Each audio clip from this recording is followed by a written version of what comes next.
Ah, ah, Good morning po. ay, good morning, Ineng.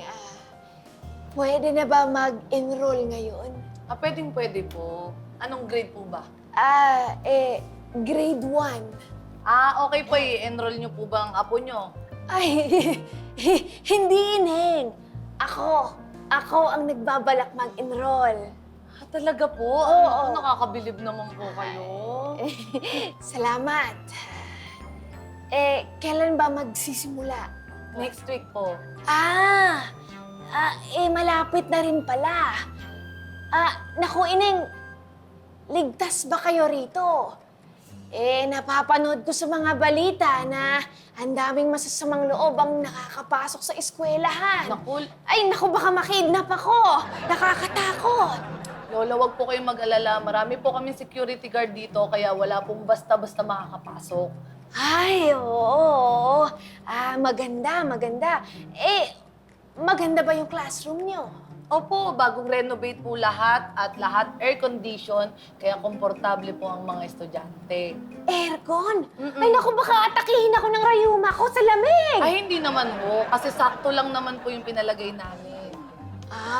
Okay. O teka, baka naman may discount ako sa tuition.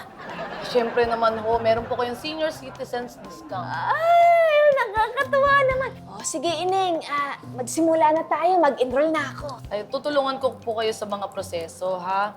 Sige. Pero, Lola, may tanong po sana ako. Ano yun, Ineng? Kasi nakakabilib po talaga kasi kayo. Kahit na may edad na ho kayo, gusto nyo pa rin pong matuto. Bakit nyo po ba naisipang magbalik-aral? Sabi ng nanay ko Ha? May nanay pa ho kayo?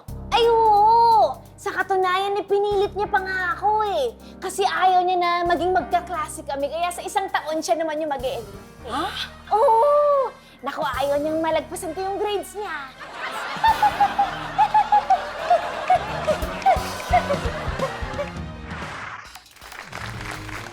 Good evening mga Kade-4! Ako po ang inyong Chika Babe at Resident Chismosa, Aya Villarica. Pero sa ngayon, hindi pa showbiz news ang ihahatid ko sa inyo, kundi ulat panahon. Dahil sa biglang pag-leave ng ating resident weather reporter na si Marcia. Nag-leave po ang ating kasama dahil po sa isang personal matters na hindi po natin maibabalita dito para ingatan ng kanyang privacy.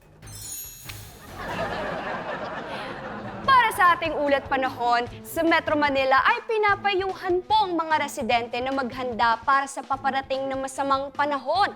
Isa po itong bagyo na pinangalanang Marites.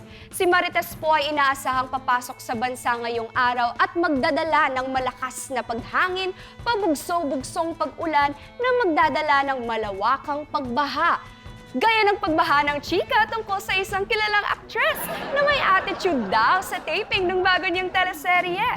Dahil daw sa attitude niya ito, kaya bigla siyang chinugi ng mas mabilis pa sa isang buhawi.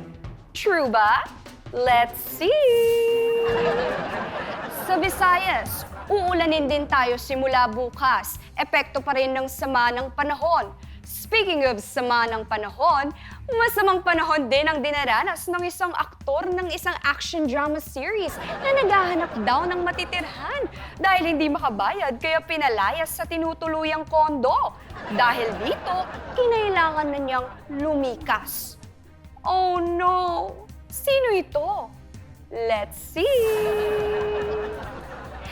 Sa ibang bahagi ng bansa, magiging maaraw ang maghapon at hindi mararamdaman ng bagyo. Parang itong aktres na hindi rin maramdaman ng pamilya dahil mula nung sumikat, itinakwil na ang lola na siyang nag-alaga at nagpalaki sa kanya. Mabuti pa ang bagyo, minsan ay bumabalik, pero itong aktres, hindi. Kawawa naman ang lola. Sisikat pa kaya ang araw sa kanya? Let's see! At yan ang latest weather balita. Ito po muli ang inyong Chika Babe at Chismis Expert, Aya Villarica. At gaya nga ng sabi ko, wala pa munang showbiz news dahil ihahatid ko sa inyo ay puro ulat panahon hanggang makapanganak si Marcia na nabuntis ng walang asawa. Ay, sorry. Nadulas ako.